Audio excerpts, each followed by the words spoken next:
What if the secret to lasting happiness isn't about fixing your life, but about understanding it? Could peace actually begin the moment we stop resisting discomfort? And is it possible that true freedom comes not from changing the world, but from changing how we see it? Let's begin. The quiet power of acceptance. There is a profound teaching in Zen that whispers, "Only when we accept the rain can we truly enjoy the sunshine." At its core, life is not meant to be perfect, predictable, or painless. It is a tapestry of opposites, joy and sorrow, light and darkness, calm and storm. The pursuit of happiness, then, isn't about shielding ourselves from sadness or discomfort. It's about leaning into reality exactly as it is, without editing, without denial. This kind of radical acceptance may feel difficult, even impossible at first, but within it lies the key to something deeper than temporary happiness, lasting peace. Imagine a quiet river flowing through rugged terrain. It doesn't fight the stones in its path. It doesn't rage against the sharp edges. Instead, it glides around them with grace, reshaping them over time without losing its flow. In the same way, life's difficulties don't exist to block our peace. They are invitations, stepping stones toward inner clarity. When we stop trying to control or avoid pain, and instead choose to meet it with awareness, our relationship with life transforms. So today, we'll explore 5 harsh truths that may feel uncomfortable but, when embraced, have the power to bring us home to ourselves. Truth 1. Everything is temporary. One of the most foundational teachings in Zen and Buddhist philosophy is impermanence. Everything that comes into being will, eventually, pass away. At first, this idea might shake us. We don't want to lose what we love, relationships, possessions, status, even our health. But the beauty of life doesn't come from its permanence. It comes from its fragility. Imagine holding a delicate flower in the palm of your hand. Its beauty doesn't just lie in its color or fragrance, but in the fact that it won't last. If that flower were eternal, would you treasure it the same way? Probably not. Likewise, the moments we cherish, laughter with friends, a hug from someone we love, a morning sunrise, are precious because they're fleeting. Accepting this doesn't mean becoming indifferent or emotionally distant. It means embracing the present moment so fully that we stop clinging and start appreciating. The resistance to change, the refusal to let go, is what turns the natural rhythm of life into a source of suffering. But when we surrender to impermanence, we soften, we love more deeply, we let go more gently, we stop asking life to last forever, and we begin to live it now. Truth 2. Pain is inevitable, but suffering is optional. Life will bring pain. This is not something we can avoid, whether it's loss, failure, betrayal, or heartache. Pain is part of the human journey. But suffering, that's a different story. Zen offers a powerful metaphor. Pain is like an arrow that strikes once. Suffering is the second arrow we fire at ourselves. Imagine walking barefoot down a rocky path. The stones hurt. That's real. That's pain. But if you start blaming the path, cursing your luck, or wishing it were different, You add layers of suffering. The pain is the experience. The suffering is the story we wrap around it. What if, instead of resisting discomfort, we met it with compassion? What if we didn't judge it as wrong, but simply noticed it, breathed through it, and allowed it to pass? Meditation trains us to do just that, to watch discomfort arise without immediately reacting, without spiraling, without letting it define us. When we let go of the mental resistance, we discover something surprising. Pain softens. We still feel it, but it doesn't consume us. It becomes an experience, not a prison, and in that space, we become resilient, not because we avoid the hard parts, but because we learn how to move through them with grace. Truth 3. You cannot control everything. There is a well-known Zen proverb that says, "Let go, or be dragged." So much of our stress comes from trying to control what's beyond us, other people, outcomes, the future. We imagine that if we just work hard enough, plan perfectly, or say the right thing, life will go our way. But the truth is, control is an illusion. Picture someone standing in a river, trying to hold back its current with their bare hands. No matter how strong they are, the water keeps moving, relentless, unbothered, free. Life is like that river. It doesn't stop flowing because we resist it, but when we learn to move with it, instead of against it, we discover a strange and beautiful kind of power. This doesn't mean giving up or becoming passive. It means choosing our focus. We may not control the current, but we can learn to swim, to breathe, to float when necessary. We can choose our thoughts. We can shape our responses. We can anchor ourselves in inner steadiness, no matter how chaotic the surface becomes. And when we do that, we're no longer dragged by life. We move with it. Truth 4. Happiness is an inside job.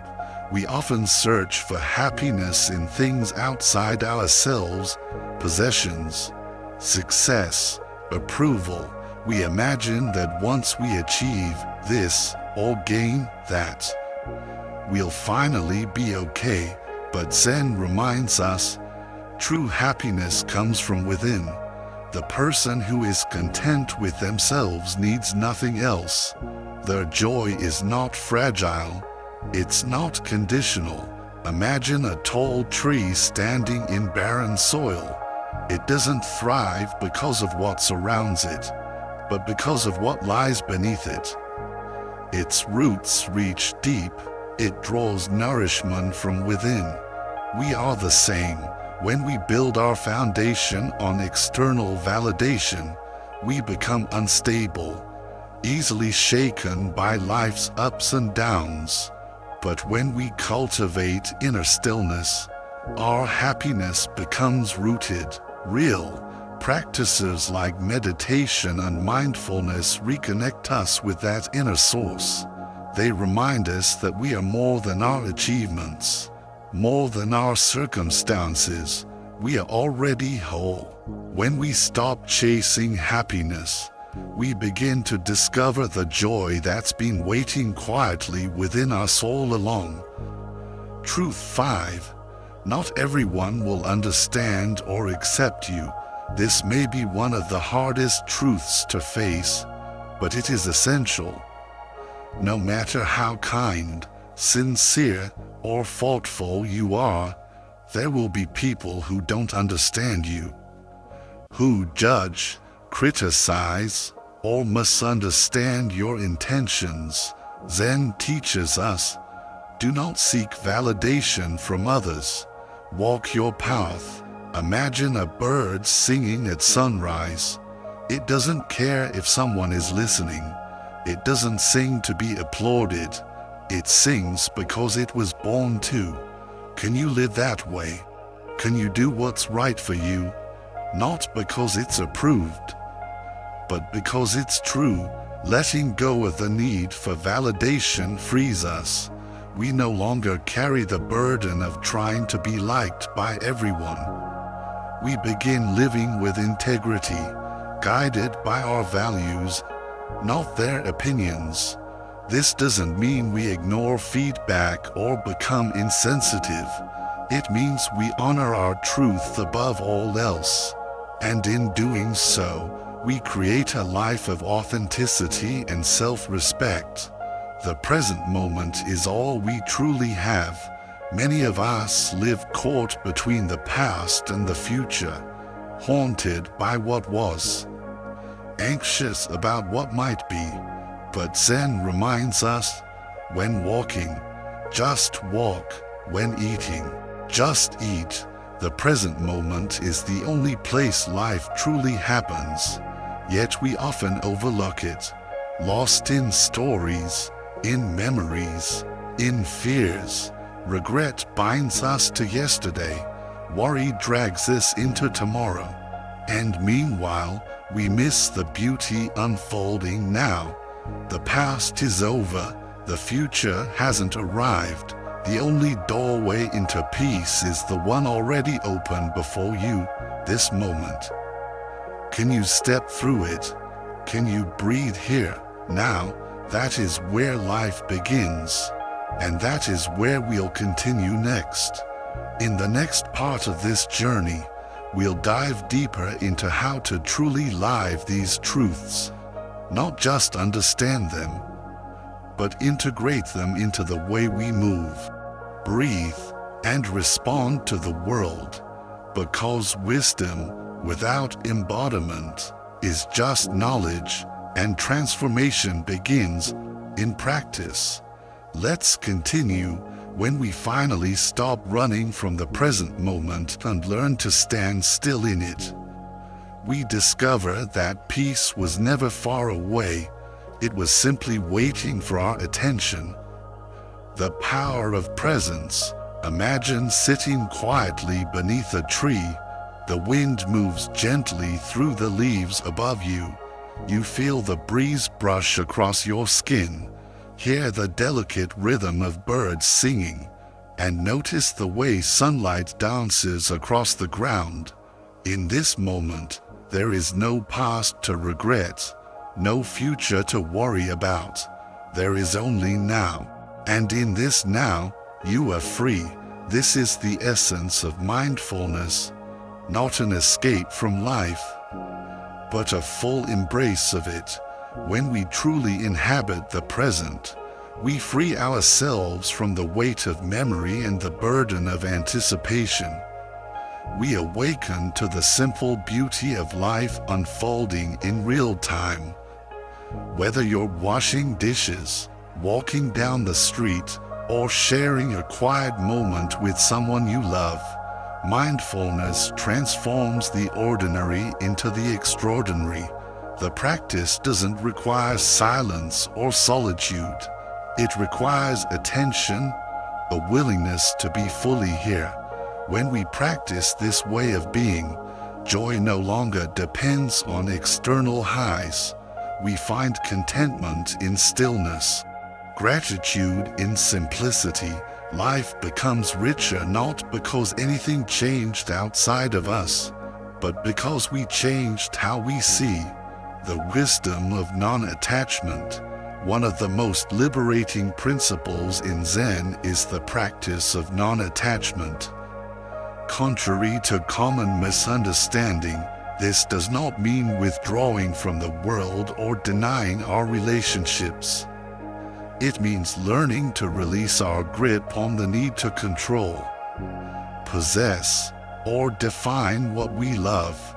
The Buddha taught, desire is the root of all suffering, and when we attach ourselves to people, objects, or outcomes, we begin to cling as if they could last forever. But everything is subject to change. When we try to hold tightly to what is meant to flow, we create our own pain. Attachment often rises from fear, fear of loss, fear of change, fear of the unknown. But when we become aware of that fear and soften our hold, we give ourselves permission to experience love, joy, and connection without chains. Picture a bird taking flight. It doesn't cling to the branch for safety. It trusts its wings. Likewise, when we trust ourselves, we don't need to clutch external circumstances for security. We carry our peace within. Non-attachment is not about feeling less. It's about feeling more clearly, without expectation, without demand. It's about loving freely, giving fully, and letting go with grace when the time comes. And in doing so, we experience the deeper kind of freedom, one not tied to possession, but rooted in presence, the mirror of self-reflection. A Zen master once said, "To know yourself is to know the world." And it's true. Understanding the self is the foundation for understanding everything else. Self-reflection is not about self-criticism. It's about awareness without judgment, about courageously looking inward to see what drives our thoughts, behaviors, and emotions. It asks us to slow down and ask, why did I respond that way? What belief is behind that reaction? What pain am I still holding on to? So many of us live according to old scripts, patterns handed to us by our upbringing, our culture, or past trauma. These patterns shape how we see ourselves, how we view others, and what we believe is possible. But when we turn inward with honest curiosity, we begin to see the invisible forces guiding us. And with that clarity comes choice. Imagine looking into a still lake. When the water is calm, you see the sky, the mountains, the reflection of your own face. But when it's disturbed, everything becomes distorted. Our minds work the same way. When clouded by distraction or emotion, we lose sight of who we really are. Meditation and mindful living help us quiet the mental noise so that our inner waters can settle. Only then can we make conscious, empowered decisions. Only then can we live with intention and authenticity. Self-reflection allows us to shed what no longer serves us and step into a truer, freer version of ourselves, living in harmony with others. Zen also teaches us that we are not separate from the world. We are deeply woven into it. One of the harshest truths is this: we do not exist alone.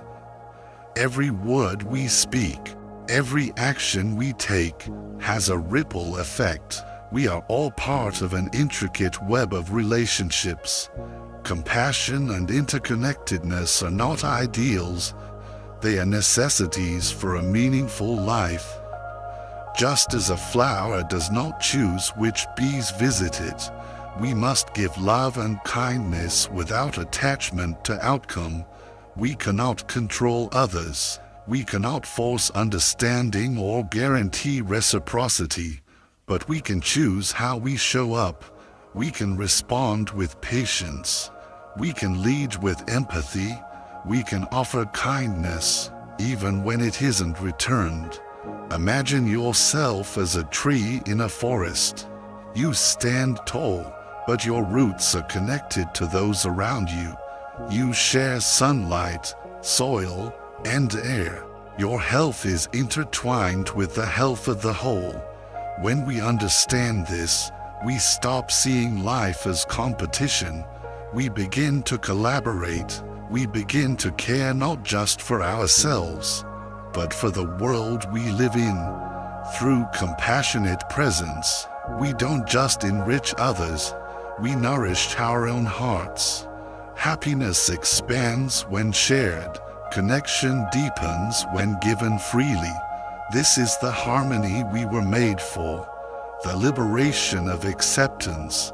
And now, we arrive at the most important truth of all, the 5 harsh truths we've explored: impermanence, pain, the illusion of control, the inward source of happiness, and the impossibility of pleasing everyone are not roadblocks to happiness.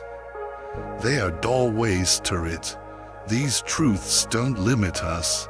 They free us from clinging, from illusion, from the exhausting attempt to escape what is real. When we stop fighting life and start flowing with it, we become like a river, graceful, adaptive, unstoppable. When we accept the moment, not just the easy parts, but the full, raw truth, we become like a flower in bloom, open, unafraid, and rooted in beauty. And when we trust our wings, instead of fearing the loss of branches, we soar. Happiness doesn't come from avoiding reality. It comes from welcoming it fully, from living with open eyes, open hearts, and open hands. So, let us walk this path together, not in fear, but in freedom, not in resistance, but in harmony. Let each truth become not a burden, but a teacher, and let your life be the reflection of all you've come to understand.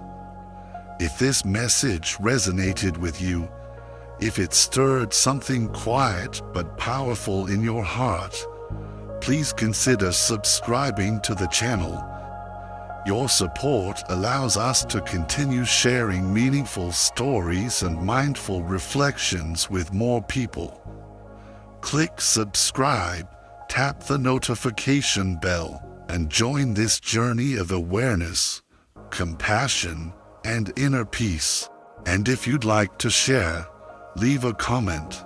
What truth spoke to you the most? How are you practicing presence today? Thank you for watching. Until next time, be well, stay grounded, and walk gently through the world.